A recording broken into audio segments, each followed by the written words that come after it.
O que nós temos nas Escrituras, os 39 livros do Antigo Testamento e os 27 livros do Novo Testamento, totalizando 66 livros, são livros inspirados por Deus, reconhecidos pelo povo de Israel, reconhecidos pelos apóstolos. Os primeiros livros, eles eram reconhecidos porque escritos por profetas, e eles eram entesourados junto da Arca da Aliança, guardados como tesouros. O povo de Deus sabia quais eram os livros realmente inspirados, e eles foram sendo guardados. Quando chegou no Novo Testamento, os livros que eram creditados ou oriundos de apóstolos eram reconhecidos como os livros que vinham de fato de Deus. E assim você fecha aquilo que nós conhecemos como cânon, né? Que é uma régua, um padrão, um conjunto de livros inspirados, de 66 livros, que foram sendo conservados no decorrer dos séculos. Mas e se alteraram esses livros? A chance é mínima, meus irmãos. Sabe por quê? Porque os livros originais, os escritos originais, eles foram sendo copiados, centenas, milhares de cópias circularam o mundo. E quando nós temos, por exemplo, o livro de Mateus na nossa Bíblia, de que cópia ele foi tirado? Não é de que cópia.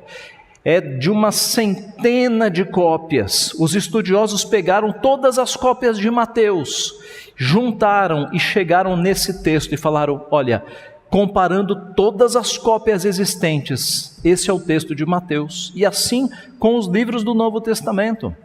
Só para você ter uma comparação, ninguém questiona a autoria de textos filosóficos de Platão, por exemplo, pois o número de cópias dos textos de Platão é uma mixaria. São bem pouquinhas cópias que existem sobre escritos de Platão.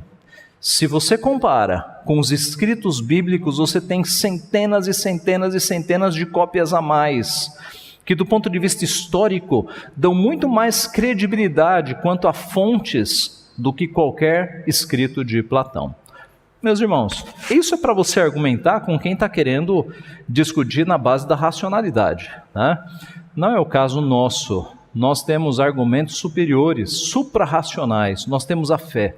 Nós cremos que Deus, o Deus que mobilizou cerca de 40 escritores para escrever a sua mensagem, Ele não deixou a Bíblia desprotegida, mas Ele guardou a sua palavra soberanamente para que ela não fosse alterada, para que ela chegasse nos nossos dias intacta.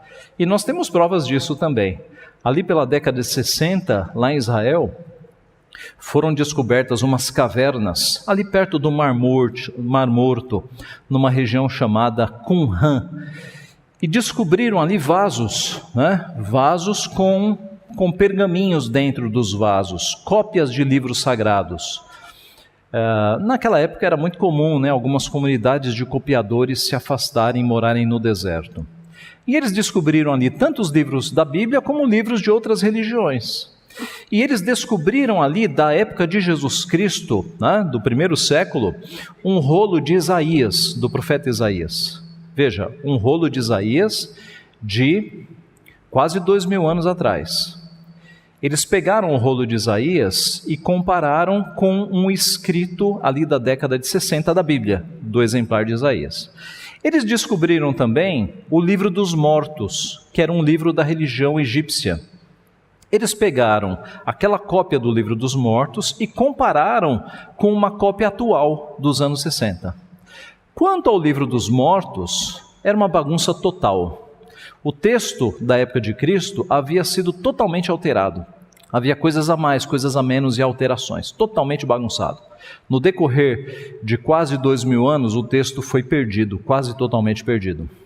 Quando eles compararam o manuscrito de Isaías com um texto atual dos anos 60, meus irmãos, deu 95% de acerto. E os 5% de diferença tinham a ver com vírgula, com ponto, com uma letrinha a mais ou a menos, que não alterava em nada o conteúdo.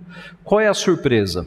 Como é que um livro, naturalmente, ele é tão distorcido, acrescentado na mão dos copistas, e o outro livro permanece intacto, com a sua redação intacta, 95% de semelhança, 5% que não altera em nada o conteúdo?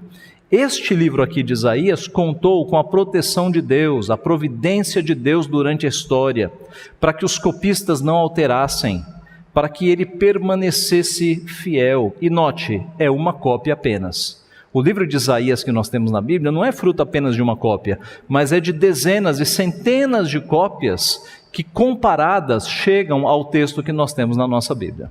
Meus irmãos, nós podemos confiar que o Deus que levantou 40 homens para escrever o seu registro, a sua mensagem, Ele cuidou deste registro para que ele permanecesse fiel e fidedigno para que a sua mensagem avançasse pelo mundo.